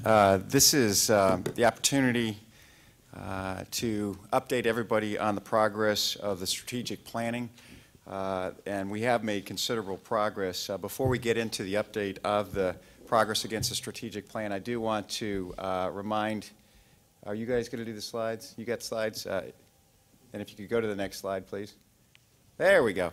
Remind everybody of the changes that we've had to our leadership team. You've heard from our new Vice President of Finance, Brian yesterday, who has really added to the conversation, to the leadership team. Also, Zora Mulligan will be joining us on October 20th as the new Chief of Staff. Zora was formerly the Executive Director of the Missouri Community College Association, so she has deep experience in higher education as well as great relationships in Jeff City with the political leadership team, and we're very excited for her to be joining this outstanding leadership team. Yes. Oh, it's her birthday. Oh. Well, happy birthday. And Zora's 29 today. Happy birthday, Zora. I did not know that. Also, recently, we had the opportunity to congratulate Chancellor Lofton on his official inauguration ceremony. In this picture, you see Chair Don Downing putting the Jefferson Medal around the neck. It's also the celebration of Missouri's 175th year. It was a lot of fun, outstanding event. Also, we introduced the newest tradition to the flagship campus to be used for future commencement ceremonies and other occasions. As you see on this chart, that is the Mizzou mace. And for those of you that don't know what a mace is, it is an instrument that symbolizes the authority invested in the chancellor by the school's governing body. But what's interesting about this mace, it was built out of a beam from Switzerland Hall, one of the most prestigious, renowned academic buildings on the quad that was renovated recently. And so it was carved out of this beam in Switzler Hall. On top of it, you see the 3D modeling of the dome at Jesse. So it symbolizes the Jesse and then the medallions around it. It's really quite a mace, and I'd never seen a mace before, so it was obviously an instructional moment for me as well on the mace. In addition to what's happened on the Mizzou campus, also recently you saw in Chancellor Schrader's presentation that they opened the new AstroTurf field, which is a fantastic venue, not only for the football players, but also for the rest of the student body to take advantage of, and there's significant maintenance savings by converting to AstroTurf. And the great thing about this, it was funded by activity fees that the student pay, plus savings from the geothermal, as well as development dollars received from alumni and donors. Next slide, please. At UMSL announced a really cool application, a mobile app for use by the students and others that are on the campus that informs them how to get access to the radio station, campus directory, map, planning, and other activities. And also they launched a new visual identity, which you see here on the right, that emphasizes key attributes of UMSL as future students or existing students are considering the value of the UMSL brand. At UMKC yesterday, we had the grand opening for the new Hospital Hill residence. Though it was raining, it was still a wonderful event. This is a wonderful building in that it gives us additional space, resident hall space for our medical students as well as our other students on the Volcker campus, but it also is significant in that it bridges the divide. Here in Kansas City, Troost Boulevard was the divide between the predominantly white community and the predominantly black community. This is a symbolic bridge between those two communities, and also it has spurred some significant economic development on a very blighted area of Kansas City. So it's a great investment for UMKC, but it's also a great investment for the community. With our strategic planning, you've heard me say over and over and over, as this informs everything that we talk about, it drives our conversations. You can see on the left the brochure. I carry that I've got multiple copies. I carry it wherever I go, and I always reflect back on it as we get into difficult conversations to make sure that we are talking about the right thing and we're reinforcing our priorities.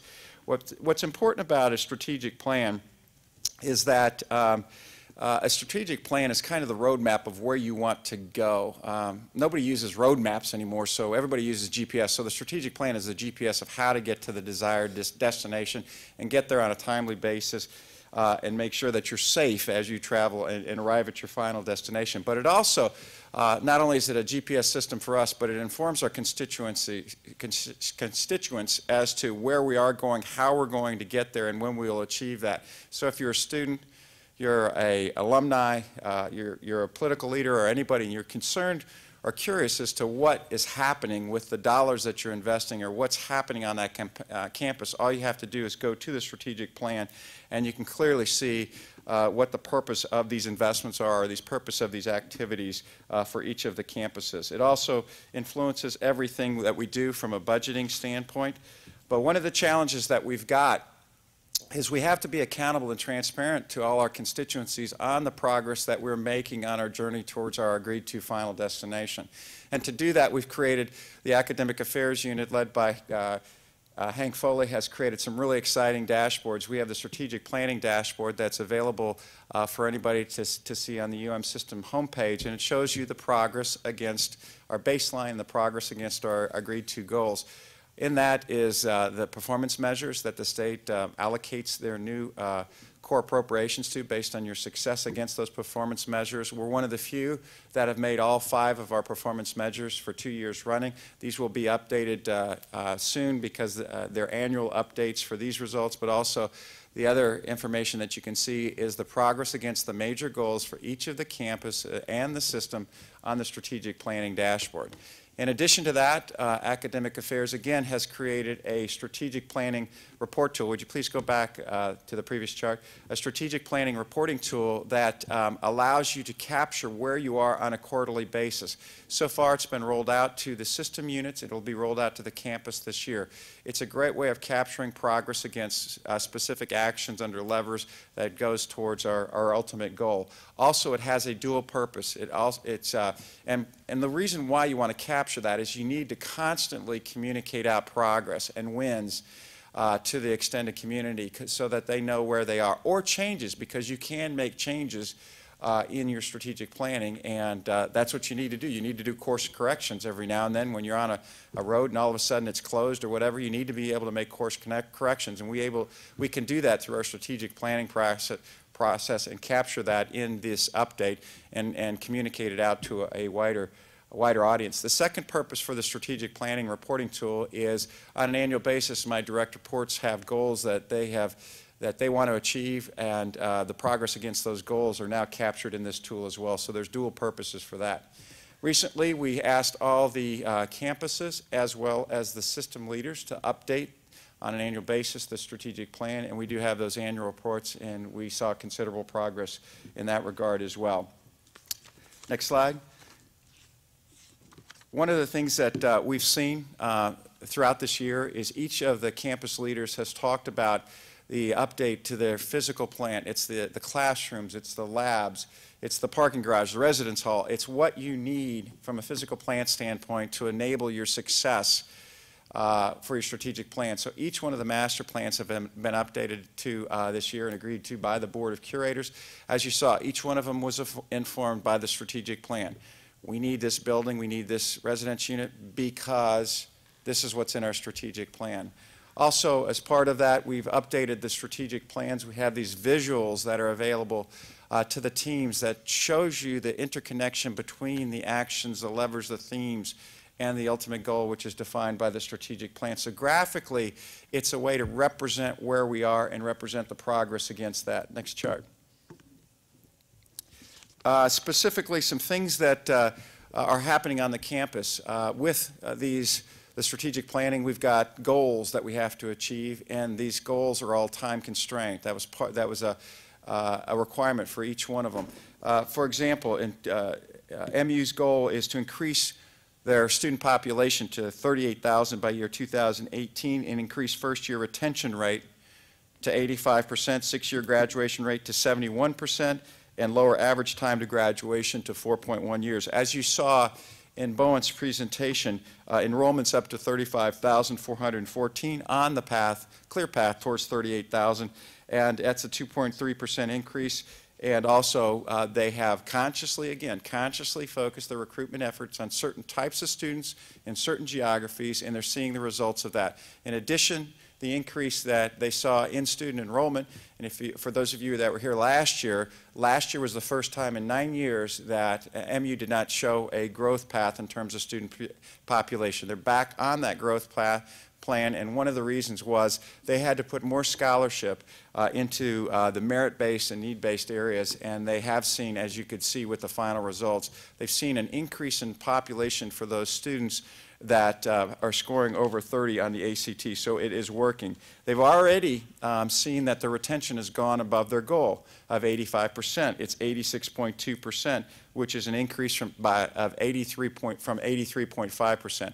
A 3% increase in a year is spectacular, and it doesn't come without a lot of hard work. And so they invested in retention. They're part of the retention software initiative that gives you those early warning indicators as to when somebody is off track. So much progress has been made at the MU campus. On the UMKC campus, Leo touched on some goals that they have. For example, underrepresented students enrolled, increase that by 50%, ensure 2 out of 5 or 40% of the students have an online course. Online distance course enrollment went from 35% to 39%, just a little shy of their 40% goal. And the reason that came about, it's not luck, it's specific investments that were made. Leo and Gail hired vice provosts for online learning. They also have 2 high-level committees that decided what courses that we need to build that are most important to our student base. And they created a website to house all this information, and they have additional training for faculty for online certification. So now we're getting more faculty excited about the possibility and the power of online that will allow us to achieve that goal. On S&T, they too are showing significant growth. A couple specific goals that are important to S&T is expanding the number of distance and online enrollments to 2013 by 2020, which is a 33% increase. And they saw last year an increase of 16%, so they're now at from 1,513 to 1,762. So again, they're making progress to that, and that success is attributed to a focus on distance learning, as well as adding 9 online courses and 1 blended courses, and they're in the development phase of an 100% online lab, which is really, really exciting, because one of the biggest challenges that we've got of graduating our STEM students that the marketplace needs in the state of Missouri is access to lab. And if you can simulate the lab experience online, it allows you to free up some of the lab space for research or for other student activities. So this is very innovative and very exciting and has huge potential. UMSL 2 is showing growth. First-year retention rate goal of 82%. Fall to fall, they went from 75 to 78%.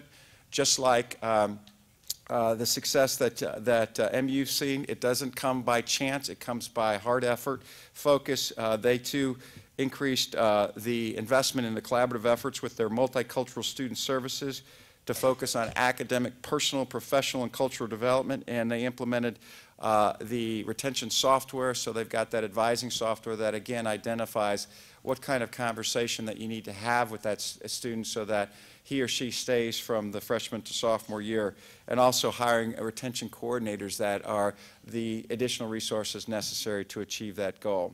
So what's happening across the 4 campus is progress.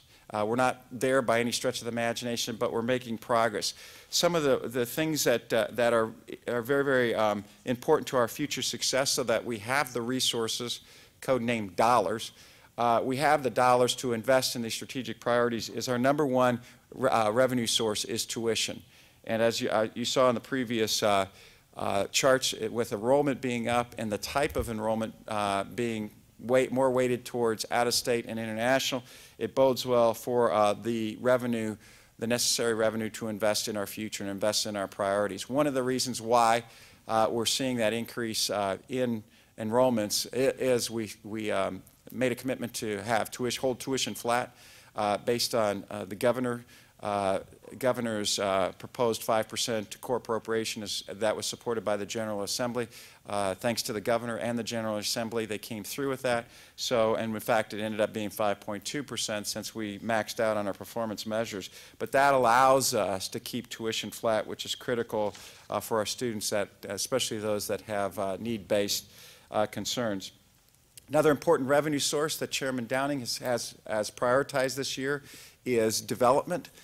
We set records in development on the MU campus as well as the UMSL campus.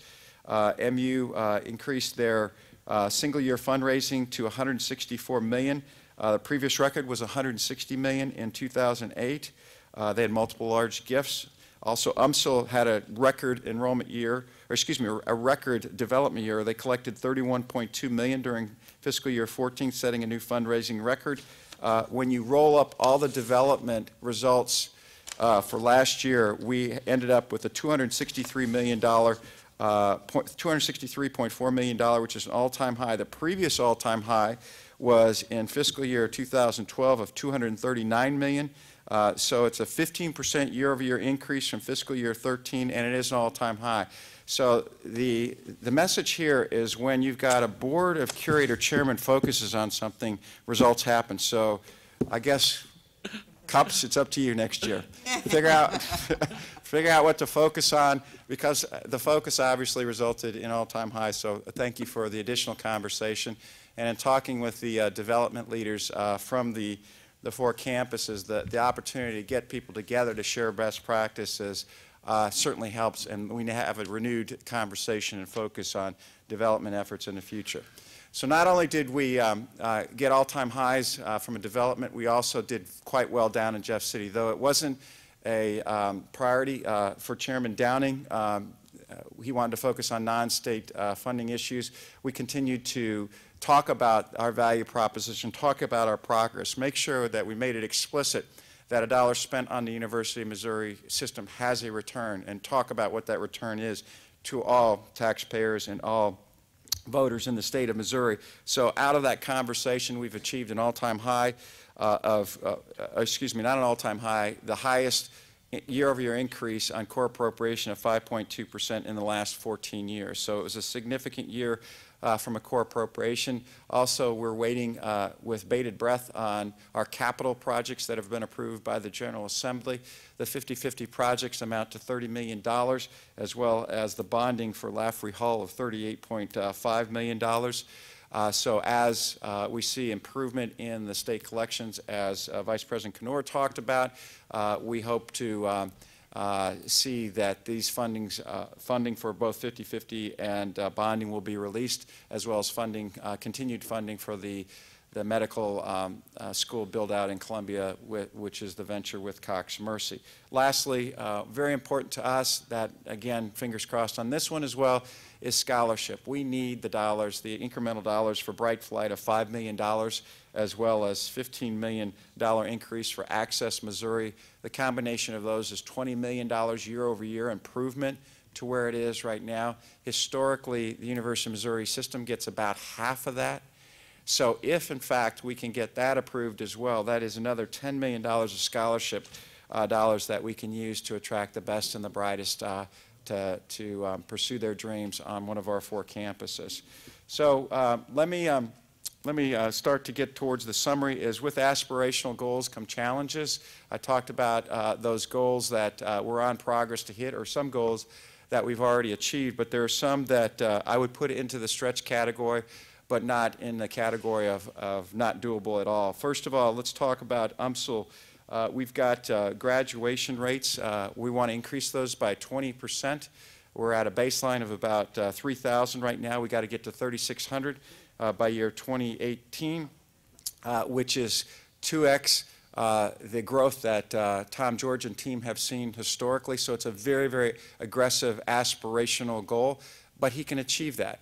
Unfortunately, we're about 1% year over year, but this takes time. But as you can see with the statistics that Tom talked about in terms of improved retention rate, improved growth of undergraduate students in other areas, when you start to see that and put the math towards that, you can see a clear path towards the 3,600, but we can't get there with just kind of 1% growth. So Tom and team certainly understand how they're going to get that, and they're investing appropriately. And I do believe that UMSL will achieve the 3,600 graduates by year 2018.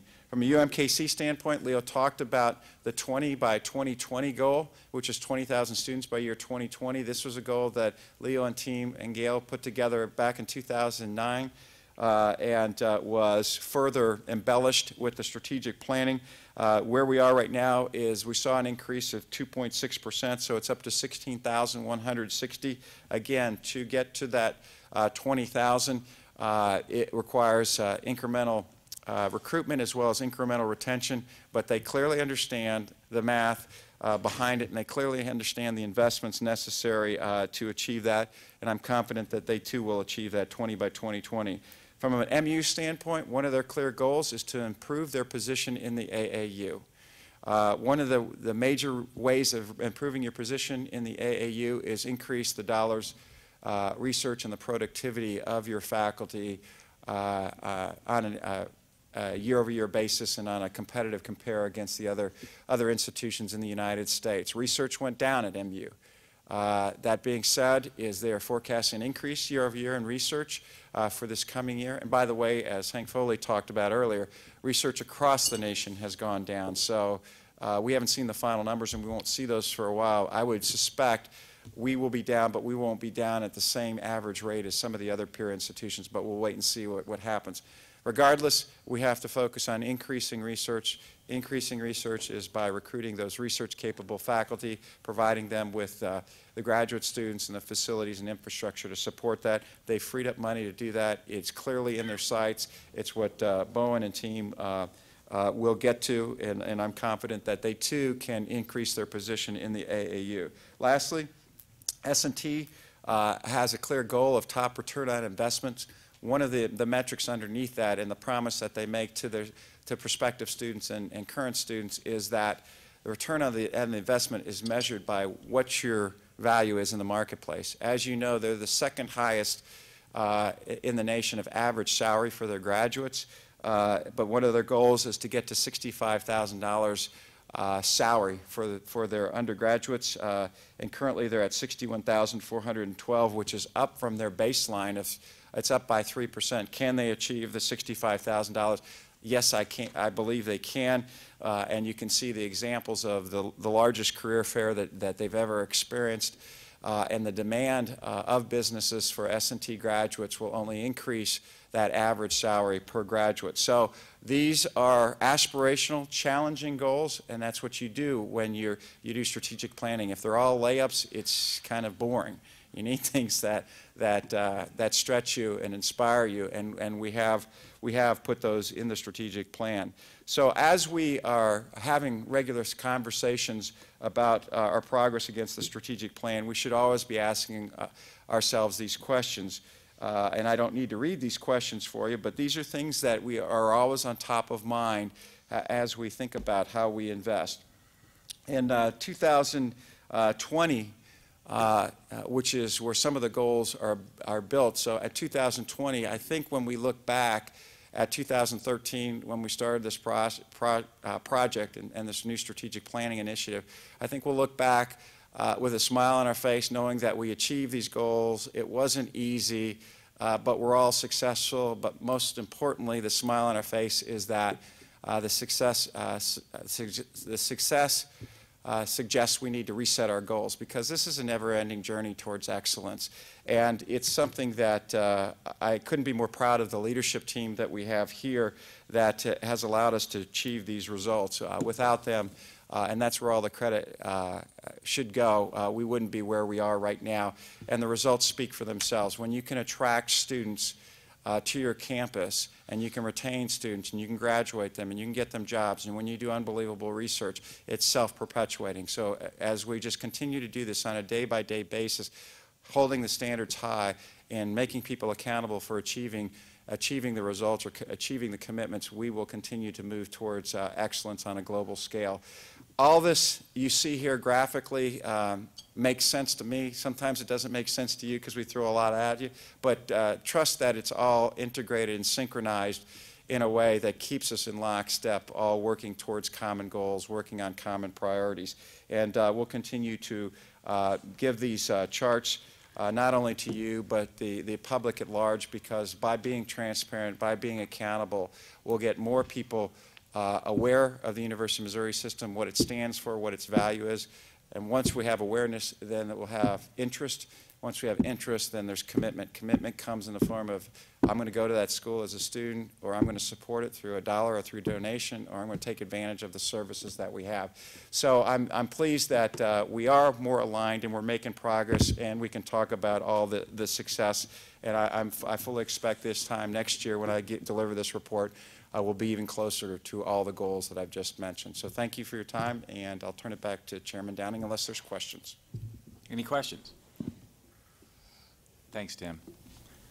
I've said it before, and I'll say it again. Tim Wolf has brought a lot to us in the time he's been with us, but nothing more important than the strategic planning process that he's just gone through. Year after year, I continue to be amazed at what we can accomplish through that and what we have accomplished.